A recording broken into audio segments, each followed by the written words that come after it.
Hello friends, welcome to my channel WBPSC academy. আজকে আমরা এখানে WBSSC গ্রুপস এবং গ্রুপ ডির উপরে মক টেস্ট নাম্বার 7কে করব। এর আগে যেগুলো মক টেস্ট আকারে যে ক্লাসগুলো হয়ে গেছে সেগুলো তোমাদের সুন্দর করে প্লেলিস্ট করা আছে। না দেখে থাকলে প্লেলিস্ট ভিজিট করে অবশ্যই দেখে নেবে। আজকের ক্লাসেও তোমাদের এখানে টোটাল 40টি প্রশ্ন থাকছে, যার মধ্যে আমাদের জিকে থেকে থাকছে 20টি প্রশ্ন, অঙ্ক থেকে থাকছে 10টি এবং রিজনিং থেকে থাকছে তোমাদের 10টি। টোটাল 40টি প্রশ্ন থাকছে। আজকে তোমাদের টার্গেট দিচ্ছি 35। এখান থেকে কিন্তু 35টি কোশ্চেনের অ্যান্সার প্রত্যেককে অবশ্যই পারতে হবে। একদম যে তোমাদের নতুন যে সিলেবাস আছে সেই সিলেবাস অনুযায়ী যে সমস্ত টপিক আছে প্রত্যেকটি টপিক থেকে চেষ্টা করেছি তোমাদের প্রশ্ন রাখার জন্য।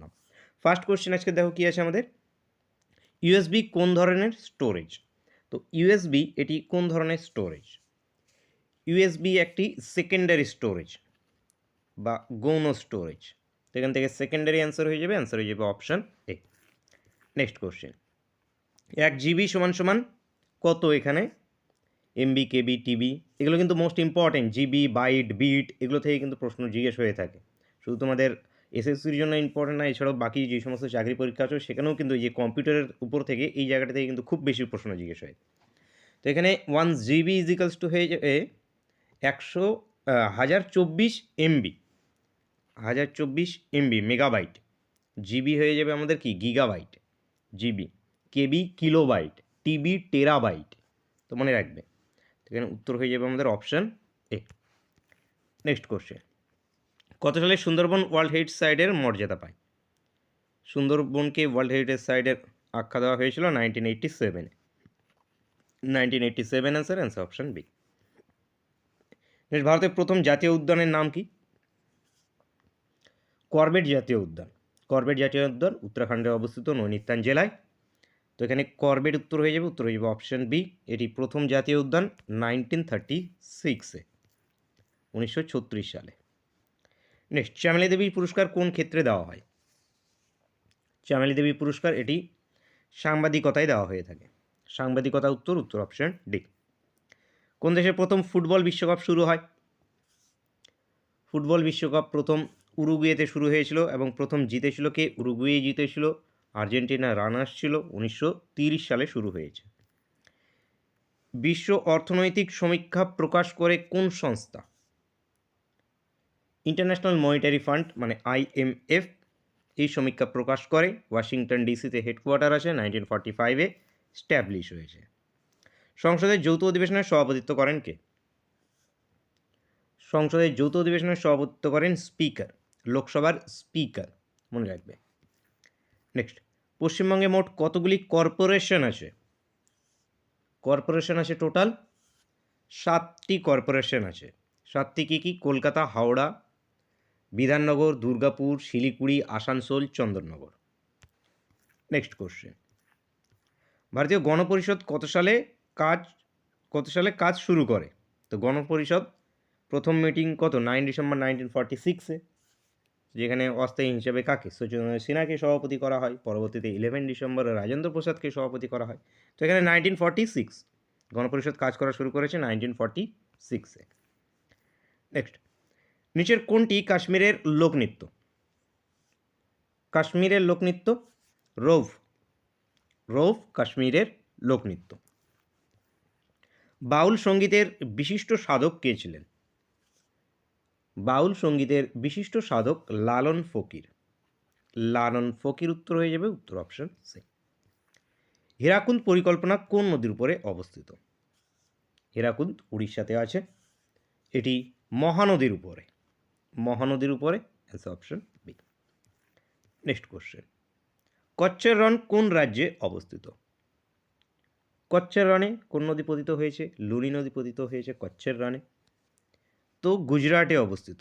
গুজরাটে আছে কচ্ছের রণ। নেক্সট, ভারতের হেরিটেজ সিটি কাকে বলা হয়? মাইসোরকে ভারতের হেরিটেজ সিটি বলা হয়ে থাকে।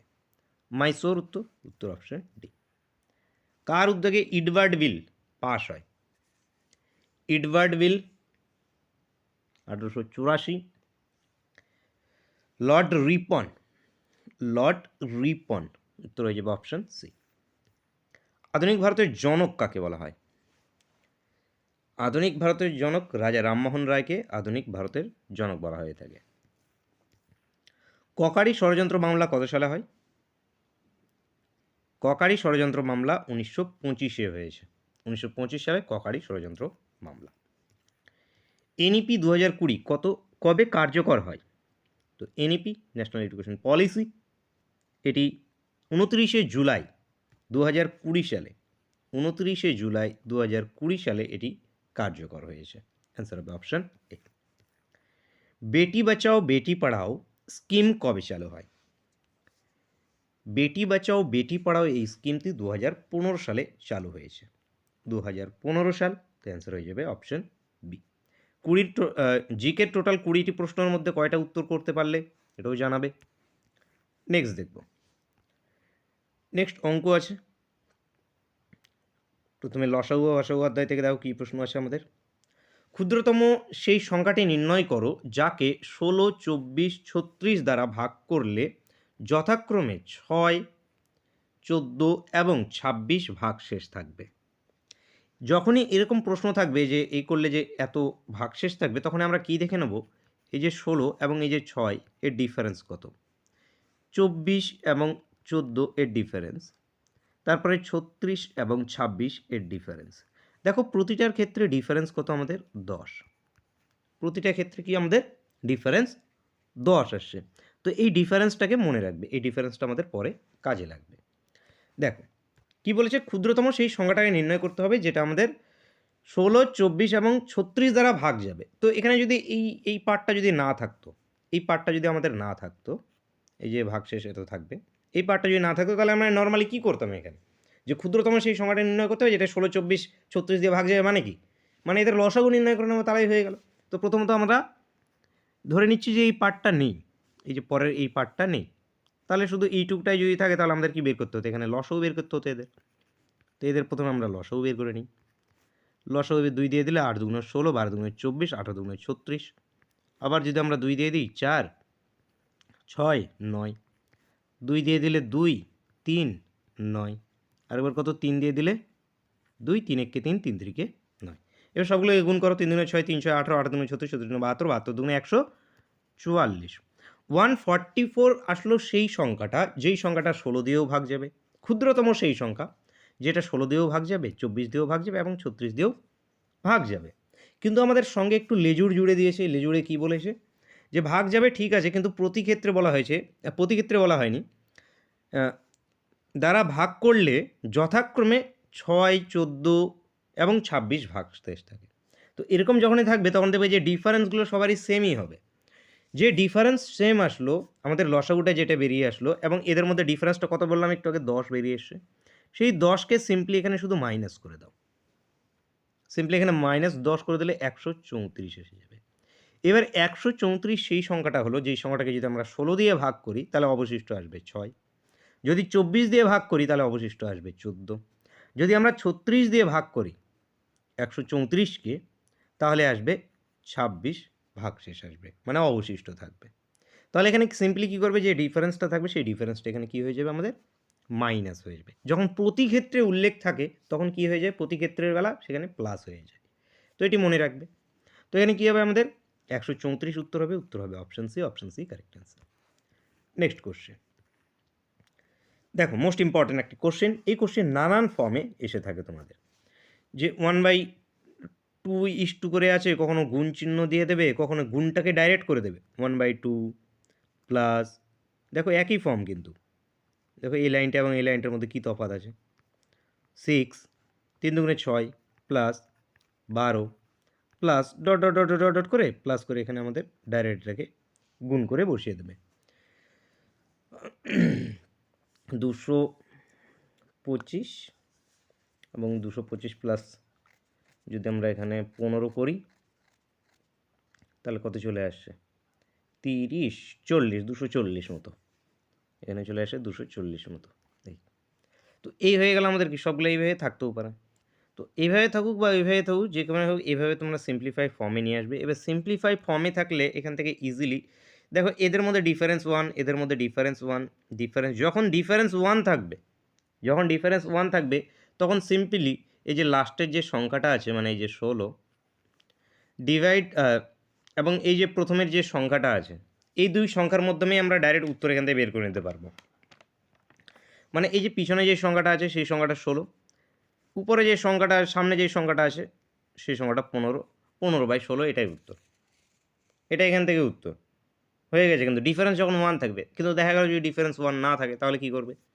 তখন এখানে দেখো প্রথমত এইভাবে গুণ আকারে ভেঙে নেবে। ভেঙে নেওয়ার পর ডিফারেন্স এখানে যদি 2, 3 যাই, 4, 5 যাই থাকুক না কেন, উপরে অনেক সময় উপরে একটা নাম্বার দিয়ে দেয়, হয়তো 4, 5, 6 সবগুলোতে 4, 4 করে দিল, তখন 4 একটা কমন নিয়ে নিতে হবে।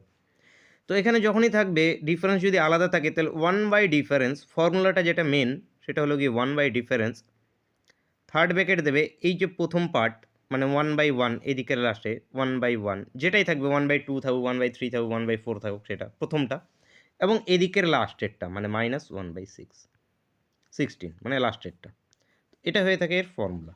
তো মাথায় রাখবে 1/ডিফারেন্স পুরো এটা। যদি 1 ডিফারেন্স থাকে প্রত্যেক ক্ষেত্রে তাহলে এখন লাস্টে যেই দুটো থাকবে সেই দুটোকেই শুধু জাস্ট এইভাবে বসিয়ে দেবে, তাহলে উত্তর হয়ে যাবে। যেটা বেরিয়ে আসবে সেটাই উত্তর। লাস্টে যেই দুটো থাকছে এই দুটোই উত্তর। তো এখানে উত্তর কি আমাদের অপশন এ, অপশন এ এখান থেকে কারেক্ট অ্যান্সার। যদি এখন জিজ্ঞেস করতে যাও যে এটা কীভাবে হচ্ছে, তাহলে কীভাবে হচ্ছে এটা সেটা একটু দেখে নাও। 1/এইটা যেটা আছে এটাকে আমি কি লিখতে পারি, 1/1 মাইনাস লিখতে পারি 1/2, এই ইকুয়েশনটাকে। ঠিক এইখানটার ক্ষেত্রে প্লাস এ পার্টটাকে আমি 1/2, এই দিকেরটা -1/3 লিখতে পারি। দেখো এটাকে 3 দুগুণে কি 6, 3 - 1 গেলে এই উপরে এই ফর্মটাই কিন্তু চলে আসবে। ঠিক একইভাবে এখানে লিখতে পারি 1/3 -1/4 করে ডট ডট ডট ডট করে লাস্টে চলে যাব প্লাস 1/15 -1/16 এই। এবার দেখো এই প্লাস মাইনাস এইটা এগুলো সবগুলো কেটে কেটে একদম এই পর্যন্ত কেটে চলে যাবে। শুধু পড়ে থাকবে কি 1/1 -1/16, মানে প্রথমেরটা এবং লাস্টেরটা শুধু পড়ে থাকবে, বাকি সব কেটে চলে যাবে, সব কাটা হয়ে যাবে। তাহলে এখানে 1/16 পড়ে থাকলো। আর যদি এদের মধ্যে ডিফারেন্সটা যদি আলাদা কিছু থাকতো সেই ডিফারেন্সকে আমরা এখানে কমন নিয়ে নেব, ডিফারেন্সটা বাইরে চলে আসতো, 1/ডিফারেন্স আকারে থেকে যেত। তো সেই জন্য আমাদের কি প্রথমেরটা এবং লাস্টেরটা হবে। তো এখান থেকে আমাদের উত্তর কী হয়ে যাবে, অপশান এ। একদম ভেঙে দিয়েছে। আশা করছি এ ধরনের যে কোনো প্রশ্ন আসে, উপরে যদি কোনো সংখ্যা থাকে সেম, হয়তো সবগুলোর ক্ষেত্রে 4 আছে, সবগুলোর ক্ষেত্রে 4 আছে, তখন কী করবো আমরা 4টাকে একবার কমন নিয়ে নেব। 4টাকে কমন নিয়ে নিলে সবগুলো কি 1, 1, 1 হয়ে যাবে। তো এইভাবে করবে। তো উত্তর কি আমাদের অপশান। নেক্সট, 8 জন ব্যক্তির গড় বয়স 2 বৃদ্ধি পায় যখন 24 বছর বয়সের এক ব্যক্তির পরিবর্তে অপর এক ব্যক্তি যোগ করে নতুন ব্যক্তির বয়স কত সেটা আমাদের নির্ণয় করতে হবে।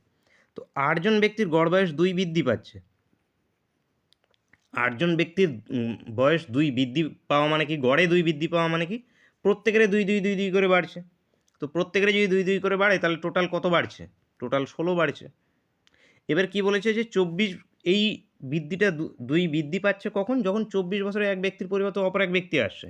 তো মানে এই 8 জনের মধ্যে একজন ব্যক্তি চলে যাচ্ছে যার বয়স 24 বছর, বয়স 24 বছর। এবার যে এন্ট্রি নেবে, যে চলে যাবে, যে এন্ট্রি নেবে তার বয়স মিনিমাম ধরে নেবে 24 বছরই, মানে যত যা চলে যাবে ততই ধরে নেবে।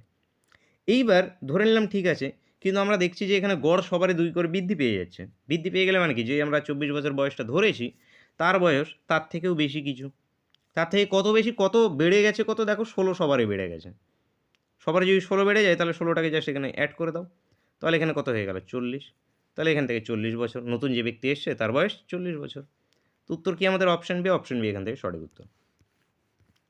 নেক্সট, এ একটি কাজ 60 দিনে করতে পারে। এ একা কাজটি 15 দিন করার পর বি বাকি কাজটা 30 দিনে শেষ করে, তবে তারা একত্রে কাজটি কত দিনে করবে সেটা আমাদের নির্ণয় করতে হবে। তো এলসিএম মেথডে প্রথমে আমরা কি করি দেখি। এ 60 দিনে করছে পুরো কাজটা। এবার এ কি বলেছে, 15 দিন কাজ করার পর চলে গেছে। তো 60 দিনে সে কতখানি অংশ কাজ করেছে, এ পুরো কাজটা 60 দিনে কমপ্লিট করে, তাহলে প্রতিদিন কত অংশ করে কাজ করে, 1/60 অংশ করে কাজ করে, প্রতিদিন 1/60 অংশ করে কাজ করে।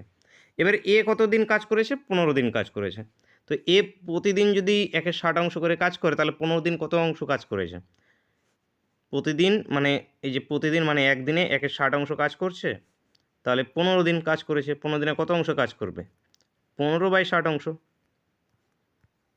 15/60 অংশ মানে ইজিকাস টু কত, 1/4 অংশ। তো 1/4 অংশ কাটাকাটি করলাম, এই 1-এর 4 অংশ কাজ কে করেছে? এ করেছে। এবার বাকি কাজ বি 30 দিনে কমপ্লিট করেছে। তাহলে বাকি কাজ কতখানি কাজ? বাকি কাজ 1 - 1-এর 4 মানে কত? 3-এর 4 অংশ কাজ। এই 3-এর 4 অংশ কাজ বি কত দিনে করেছে? 30 দিনে করেছে। 3-এর 4 অংশ কাজ। তাহলে বি টোটাল কাজটা কত দিনে করেছে? বি টোটাল কাজ মানে কত? 1 অংশ কাজ। তাহলে 1 অংশ কাজ করতে বি এর সময় কত লেগেছে? 30 ইন্টু এটাকে উল্টে দেবো 4/3, এটা কাটলে কত? এটা 10। মানে বির পুরো কাজটা করতে সময় লেগেছে কত? 4 × 10 = 40 দিন। এর পুরো কাজটা করতে সময় লেগেছে কত? 60 দিন। বি এর পুরো কাজটা করতে সময় লেগেছে কত? 40 দিন।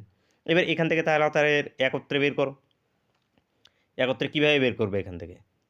এ একটি কাজ করে 60 দিনে, বি একটি কাজ করে 40 দিনে। তাহলে তারা দুজনে একত্রে কীভাবে করবে? ডাইরেক্ট এখান থেকে এলসিএম নাও অথবা ফর্মুলায় ফেলো, যেটা ইজি মনে হবে সেটাই করো। তো রিফ্রেশ করে নিচ্ছি একটু দেখি। এ পুরো কাজটা করছে 60 দিনে, বি পুরো কাজটা করছে 40 দিনে। এদের মধ্যে লসাগু কত? 120। এখানে করলে 60 × 2 = 120, 3 40 120। এবার এখানে কি 120 ডিভাইড বাই এই দুটো প্লাস হয়ে এখানে ভাগ হয়ে যাবে। তো এটা করলে কত চলে আসবে? 5 × 2 = 10, 4 × 5 = 20, 24 দিন। তো এ এবং বি যদি একত্রে কাজটা করে তাহলে কত দিনে কমপ্লিট করবে? 24 দিনে কমপ্লিট করবে। উত্তর হয়ে যাবে অপশানে।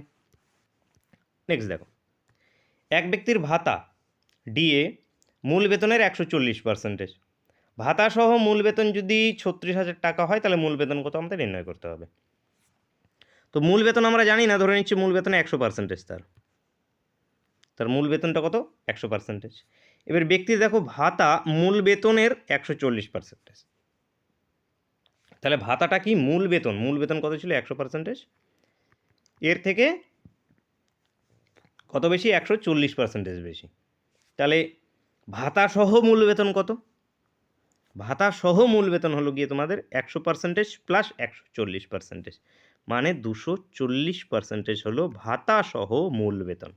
কারণ তার মূল বেতন ছিল 100% আমরা ধরলাম, আর তার মূল বেতন এই যে ব্যক্তির ভাতা মূল বেতনের যে মূল বেতনের ছিল, এই মূল বেতনের থেকে কত বেশি? 140% বেশি। তাহলে 140%কে আলাদা করে না বের করে ডাইরেক্ট যোগ করে দিলাম। তাহলে কত হয়ে গেল? 240%। এবার এই 240%টা কী আসলো বলো তো? এটা ভাতা সহ মূল বেতন আসলো, এবং প্রশ্নে আমাদের ভাতা সহ মূল বেতন কত দিয়েছে? 36,000 টাকা। তাহলে এটা কার সঙ্গে সমান? 36,000 টাকার সঙ্গে সমান। তাহলে এখান থেকে কী বের করতে হবে? আমাদের মূল বেতন বের করতে হবে। তো মূল বেতনটা আমরা কত ধরেছি? 100%।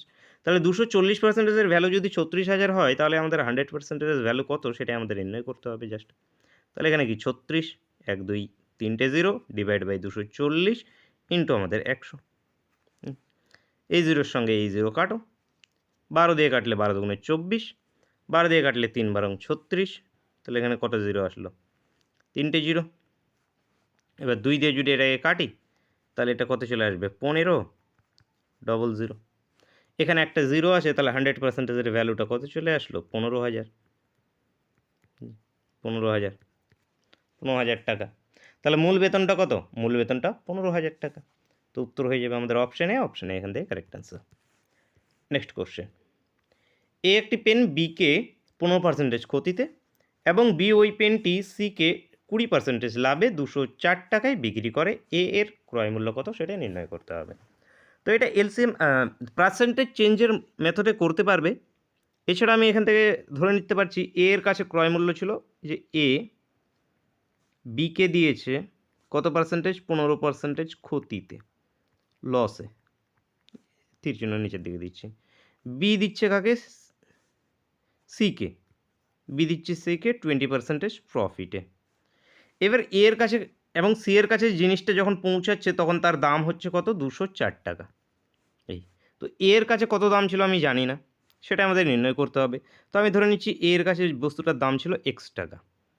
এবার এ কাকে দিয়েছে? বিকে দিয়েছে। বিকে কি দিয়েছে? 15% ক্ষতিতে, মানে এ বিকে বিক্রি করেছে কত? 85%-এ বিক্রি করেছে। 85%-এ বিক্রি করেছে, কারণ 15% ক্ষতি মানে কি? 100% যদি দাম থাকতো তাহলে থেকে সেখান থেকে কি 15% ক্ষতি মানে কি 85%।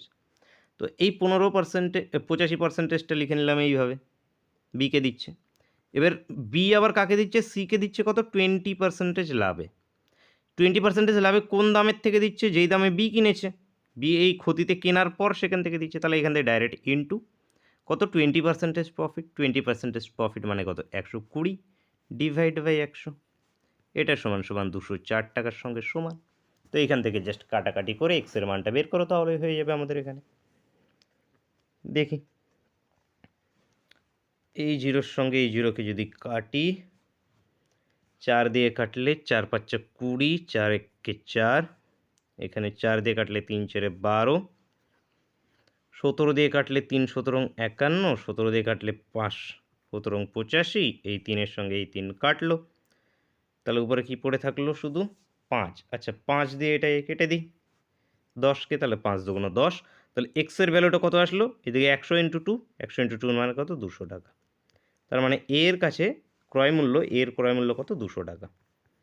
200 টাকা উত্তর অপশান ডি। নেক্সট কোশ্চেন দেখো, 10,000 টাকা 2 বছরের চক্রবৃদ্ধি সুদ ও সরল সুদের পার্থক্য 25 টাকা হলে বার্ষিক সুদের হার কত, সেটা আমাদের নির্ণয় করতে হবে। ফর্মুলা বেস কোশ্চেন কি, 2 বছরের সরল সুদের পার্থক্যের যে ফর্মুলা সেটা মনে রাখবে সবসময়, P equals to D into 100/r তার হোল স্কোয়ার। এটা 2 বছরের ক্ষেত্রে কিন্তু মোস্ট ইম্পর্টেন্ট। তো এখানকার মধ্যে আমাদের প্রিন্সিপাল বা ডিটাকে সামনেও আনতে পারো, ডিকে সামনে আসলে আর বাই এত হয়ে যাবে। তো ডিফারেন্সকেও সামনে রাখতে পারো, প্রিন্সিপালকেও তুমি সামনে রাখতে পারো, তো যে কোনোভাবে মনে রাখলে হলো তোমাদের একটা। তো প্রিন্সিপালটা কত আমাদের 10,000 টাকা, ডিফারেন্সটা কত 25, এবং আমাদের কি এখানে করতে হবে, আচ্ছা আমাদের আর এর ভ্যালু বের করতে হবে।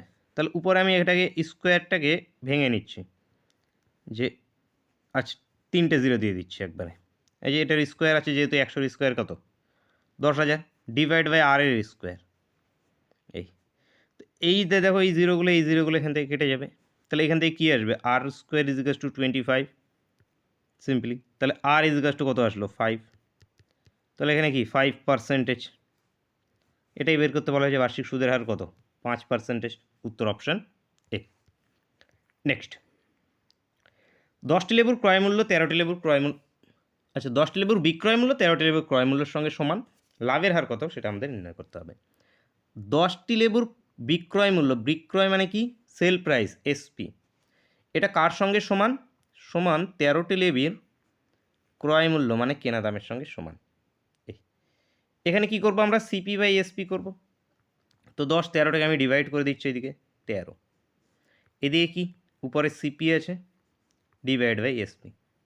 সিপি ইস্টু অনেক টাইমে ইস্টু আকারে দিয়ে দেয়, যে ক্রয় মূল্য এবং বিক্রয় মূল্য অনুপাত এত, তাহলে এখানে লাভ বা ক্ষতি কত হলো নির্ণয় করো। তো অনুপাত আকারেও থাকলেও এটাকে ডিভাইড করে নেবে সিপি বাই এসপি। সিপি মানে কেনা দাম, কেনা হয়েছে ধরে নাও 10 টাকায়, বিক্রি করা হচ্ছে 13 টাকায়, তাহলে 10 টাকায় কিনে 13 টাকায় যদি বিক্রি করি তাহলে লাভ কত হচ্ছে 3 টাকা লাভ হচ্ছে। লাভ কার উপরে আমরা ক্যালকুলেট করি, লাভ আমরা ক্যালকুলেট করি ক্রয় মূল্যের উপরে।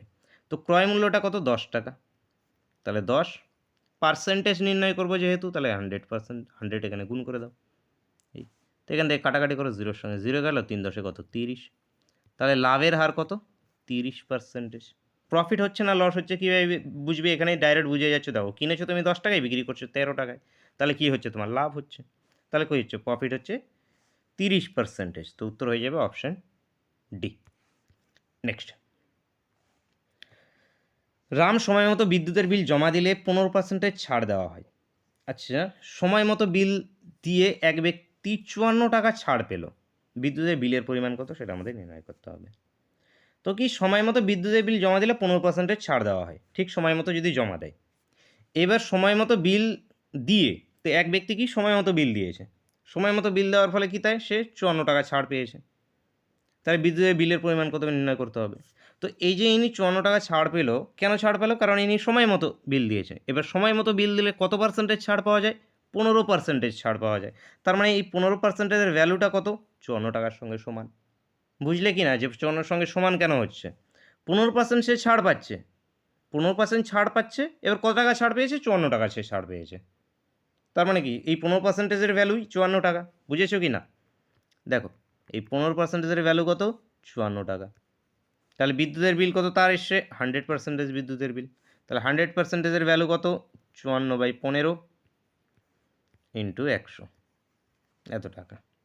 কাটাকাটি করো, 5 দিয়ে কাটলে 3 5 15, 5 দিয়ে কাটলে 5 কুড়ি 100, 3 দিয়ে কাটলে 3 একে 3, 3 আষ্টে 24, এই 18, তার মানে 18 দুগুণে কত 36, 360 টাকা। তার বিদ্যুতের বিল এসছে কত 360 টাকা। 360 টাকা উত্তর, উত্তর অপশান সি। নেক্সট, দুই ব্যক্তির বর্তমান বয়সের অনুপাত, প্রেজেন্ট বয়সের অনুপাত কত 5:7। 16 বছর আগে, নিচে লিখছি এটাকে 5:7। এবার 16 বছর আগে, 16 বছর আগে তাদের বয়সের অনুপাত ছিল 3:5। বর্তমান বয়স কত সেটা আমাদের নির্ণয় করতে হবে তাদের। দুটো পদ্ধতিতে করতে পারো। প্রথমত এই যে বর্তমান বয়স, এই বর্তমান বয়সে 5x 7x ধরে নেবে। ধরে নেওয়ার পরে কি করবে, 16 বছর আগেটা করে নেবে। 16 বছর আগে কত, 16 বছর আগে এত এত ইষ্ট এত, তারপর দুটো ইকুয়েশন আসবে, ইকুয়েশনকে সলভ করবে, সলভ করে নির্ণয় করবে। অথবা আরেকটা কীভাবে করবে, এখানে দেখো, এখানে রেশিও যখন একটু সেম যদি থাকে, এটা এই ট্রিকটা কিন্তু অ্যাপ্লাই হবে একমাত্র রেশিও সেম থাকলে। রেশিও কেমন সেম, দেখো এইখান থেকে এটাও বেড়েছে কত 2, এইটাও বেড়েছে কত 2। যদি এরকম কোনো সেম থাকে, 2 বাড়ছে 3 বাড়ছে, সেম যদি বাড়ে, সেম বাড়লে এই ট্রিককে অ্যাপ্লাই করবে। দেখো এখানে সেম বেড়েছে মানে কি 2 ইউনিট পরিবর্তন হয়েছে, রেশিওতে 2 ইউনিট পরিবর্তন হয়েছে। এই 2 ইউনিটটা কখন পরিবর্তন হয়েছে, যখন 16 বছরের সময় গ্যাপ হয়েছে। তার মানে এই 2 ইউনিট সমান সমান 16-র সঙ্গে সমান, 16 বছরের সঙ্গে সমান। তাহলে 1 ইউনিট এটা ইজিকাস টু কত 8 বছরের সঙ্গে সমান। এবার বর্তমান বয়স চেয়েছে না আগের বয়স চেয়েছে, দেখো বর্তমান বয়স চেয়েছে আমাদের। বর্তমান বয়সের ভ্যালু কোনটা ছিল 5:7। তাহলে এখানে বর্তমান বয়স ধরে নিচ্ছি 5 ইউনিট, এবং এখানে কি পুত্রের দুই ব্যক্তি, পিতা পুত্র নেই, দুই ব্যক্তি যেহেতু, তো প্রথম ব্যক্তি এ, দ্বিতীয় ব্যক্তি বি। এ ব্যক্তির কি 5 ইউনিট, তাহলে 1 ইউনিট যদি 8 হয় তাহলে 5 ইউনিট কত হবে 5 40 বছর প্রথম ব্যক্তির। 1 ইউনিট যদি 8 হয় তাহলে 7 ইউনিট করে 7 56 দ্বিতীয় ব্যক্তির। তাহলে এ হয়ে গেল তাদের দুজনের বয়স, বর্তমান বয়স। 16 বছর আগে কী ছিল, 16 বছর এখান থেকে মাইনাস করে দাও তাহলে হয়ে যাবে। তো এখানে কী হয়ে যাবে 40 এবং 56 বছর, উত্তরটা হয়ে যাবে অপশান সি। অপশান সি এখান থেকে সঠিক অ্যান্সার। নেক্সট দেখবো এবার আমাদের রিজনিং, ব্লাড রিলেশনের উপরে। দেখো, অর্ণবকে দেখিয়ে মমতা বলল তার ভাইয়ের বাবা হলো আমার ঠাকুরদার একমাত্র পুত্র। মমতা অর্ণবের কে হয়? ম্যাথ রিজনিং কিন্তু স্কোরিং জায়গা থাকবে তোমাদের, এখান থেকে কিন্তু নাম্বার কাটার চান্স খুব কম থাকবে। সেই জন্য কিন্তু ম্যাথ রিজনিংকে বেশি করে প্র্যাকটিস করবে, কারণ এখানে তোমরা টোটাল যে 20 নাম্বার আছে 20 নাম্বারকেই কিন্তু তুলতে পারবে। গ্রুপ ডির ক্ষেত্রে 20 নাম্বার, গ্রুপ সির ক্ষেত্রে 30 নাম্বার আছে, পুরো নাম্বারটাই কিন্তু তোমরা তুলতে পারবে এখান থেকে। সেজন্য বেশি করে প্র্যাকটিস করবে, ক্যালকুলেটিভ স্পিড লেভেলটাকে বাড়াবে একটু। দেখো, অর্ণবকে দেখিয়ে মমতা বলল তার ভাইয়ের বাবা। কে বলছে অর্ণবকে দেখিয়ে, কে বলছে মমতা বলছে। কি বলছে তার, তার বলতে কাকে বোঝানো হচ্ছে, মমতা কথাটা যেহেতু বলছে, তার বলতে এখানে অর্ণবকে বোঝানো হচ্ছে। মানে এই যে অর্ণব, অর্ণবের ভাইয়ের বাবা, এই অর্ণবের ভাইয়ের বাবা। অর্ণবের ভাইয়ের বাবাটা কি, আমার, আমার বলতে কাকে, যে কথাটা বলছিল মানে মমতা, মানে আমার, মমতার। আমার ঠাকুরদার, মমতার ঠাকুরদা মানে কি বাবার বাবা। এই মমতার ঠাকুরদার, আমার ঠাকুরদার একমাত্র পুত্র। আমার ঠাকুরদার একমাত্র মানে মমতার ঠাকুরদার একমাত্র পুত্রটাকে অর্ণবের ভাইয়ের বাবা। তার মানে এই পার্সনটা, এই যে দেখো এই পার্সন এবং এই পার্সন দুজনেই কি সেম পার্সন। তো দুটো ছবিকে মার্চ করতে হলে আমরা কীভাবে করব, এইখানে দিয়ে দেবো আমরা মমতাকে, এইখানে দিয়ে দেবো এই যে ঠাকুরদা। দেখো দুটো ছবি কিন্তু মার্চ হয়েছে, এই ছবিটা দেখো এখানে বসে গেছে, কিন্তু এভাবে বসিয়ে দিয়েছে এখানে। তো এইবার এখানে আমাদের প্রশ্ন আছে যে মমতা অর্ণবের কে হয়। এই যে মমতা অর্ণবের কে হবে, দেখো এরা একই ফ্যামিলির না, তাহলে কী হয়ে যাবে, এরা ভাই বোন, তাহলে এখান থেকে কি বোন উত্তর হয়ে যাবে। উত্তর হয়ে যাবে অপশান বি। অপশান বি সঠিক অ্যান্সার। নেক্সট, নিচের কোনটি বেমানান সেটা আমাদের নির্ণয় করতে হবে। সূর্য, তারা, চাঁদ, আকাশ। তো সূর্য, তারা, চাঁদ সব কিছুই কোথায় দেখতে পাই আমরা, আকাশে দেখতে পাই। তাহলে বেমানানটাকে, আকাশ এখানে বেমানান, উত্তর অপশান ডি। নেক্সট, সঠিক উত্তর নির্বাচন করতে হবে। সিরিজ 3, 8, 15, 24, 35 এভাবে সিরিজটা চলছে। দেখো এই দুটোর মধ্যে কত গ্যাপ, 5 বেড়েছে এখানে, 3-এর থেকে 5 প্লাস হয়ে 8, 8-এর থেকে 7 প্লাস হয়ে 15, 15-র থেকে 9 প্লাস হয়ে 24, 9-এর থেকে 11 প্লাস হয়ে হয়েছে কত 35। এবার দেখো 5, 7, 9, 11 এগুলো সবগুলো কি পরপর বিজোড় সংখ্যাগুলো না? দেখো পরপর বিজোড় 5, 7, 9, 11 এগুলো পরপর কি বিজোড় সংখ্যা। তাহলে এর পরের বিজোড় সংখ্যা এখানে প্লাস হবে, এর পরের বিজোড় সংখ্যা কত 13, তাহলে এখানে 13 প্লাস হবে। তো 35 সঙ্গে যদি আমরা 13 প্লাস করি তাহলে কত হয়ে যাবে 48। তাহলে এই কোশ্চেন মার্কে কী আসবে 48, উত্তর হয়ে যাবে অপশন বি। অপশন বি এখান থেকে সঠিক উত্তর। নেক্সট, উপযুক্ত বর্ণ বসিয়ে আমাদের শূন্যস্থান পূরণ করতে হবে। এ ডবল আছে তো এ কে ডবল বানাই, সি ডবল আছে সি কে ডবল বানাই, A A B C C. দেখো এ ডবল, বি বসিয়ে দাও এখানে, B C C. A double করে দাও, A A B C C, A A B C C. দেখো এবারে দেখো কী কী বসলাম, A C B, A C B, এই A C B A C B কোনটাতে আছে দেখো, A C B A C B, option D. 4 নম্বর এটা অপশান ডিতে আছে, অপশান ডি এখান থেকে সঠিক অ্যান্সার। নেক্সট, ডেটের সংকেত যদি এইটা হয়ে থাকে তাহলে মোস্টের সংকেত কী হবে আমাদের নির্ণয় করতে হবে। তো ডি এ টি ই এগুলো অনেক সময় ইস্টু আকারেও কিন্তু থাকবে তোমাদের, by A X Q B. আমরা প্রথমে দেখব যে এখান থেকে এটা কিভাবে পরিবর্তনটা হয়েছে। আচ্ছা, এ থেকে যদি উপরের দিকে যাই, বি সি ডি দেখো 3 ঘর প্লাস হচ্ছে উপরের দিকে যদি যাই এ থেকে। এক্স থেকে যদি উপরের দিকে যাই ওয়াই জেড এ 3, কিউ এর থেকে আর এস টি 3 ঘর উপরে গেলে টি, বি এর থেকে 3 ঘর উপরে যদি যাই সি ডি ই 3 ঘর উপরে গেলে ই। তাহলে আমাদের বের করতে হবে এম ও এস টি। তাহলে এখান থেকে 3 ঘর উপরে নেই, আমরা 3 ঘর কি নিচে আসবো এবার, তাহলে উপর থেকে তাহলে নিচে M J K L M J 3 ঘর যদি নিচে আসি তাহলে জে। ও 12 নম্বরে কে আছে এল, এল এম এন ও দেখো এল। এস 19 তার মানে 16, 16তে P, P Q R S. আর এটা টি এর ক্ষেত্রে কি, টি এর ক্ষেত্রে তো কিউ এ হবে, তো কিউ আর এস টি। তাহলে J L P Q, J L P Q option বিতে আছে, অপশন বি এখান থেকে উত্তর। নেক্সট কোশ্চেন দেখো, কোনো সংকেত অনুযায়ী হট ব্রাউন টি মানে যদি 1 2 3, ভেরি হট ডে যদি 3 5 6, ডে অ্যান্ড নাইট মানে যদি 5 8 9 হয়, তাহলে ভেরি সংকেত কী হবে আমাদের নির্ণয় করতে হবে।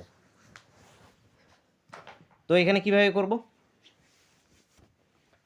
প্রথম আমরা সংকেতের মধ্যে কমন কী আছে দেখি। এইখানে দেখো আছে হট, কাটো, এখানে আছে হট, কাটো। দুটোর মধ্যে মানেগুলোর মধ্যে এই যেখানে 3 আছে 3 কাটো, মানে হট ডিনোট করছে কাকে 3কে। এরপরে আচ্ছা ভেরি বের করবো, তো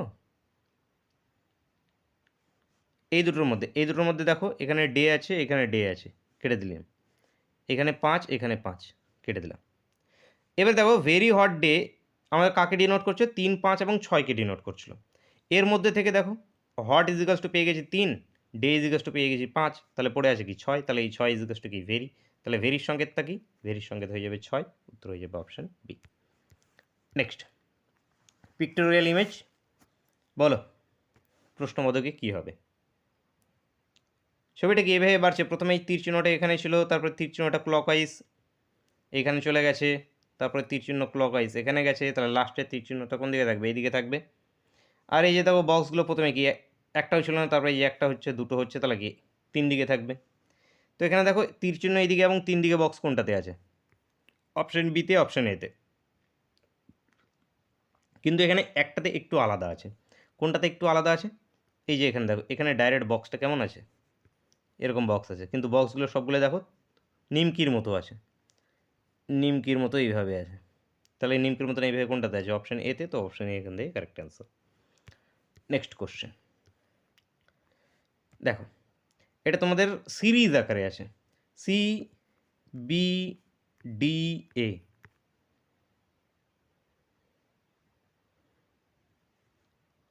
জি এফ এইচ ই, তারপরে আছে আমাদের কে জে এল আই। এখানে একটা জিনিস দেখো, A B C D E F G H I J K L, G H I J K L, তাহলে এরপরটা কি শুরু হবে? এম দিয়ে শুরু হবে। M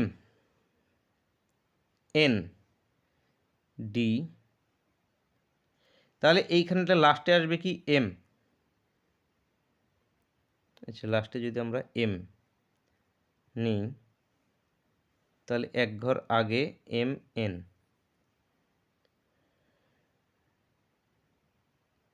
I J, M N, M N, তারপরে এইটাখানে কি? O P, E F G H, E E F G H, M N O P, এটাই হবে M N O P, O N P M.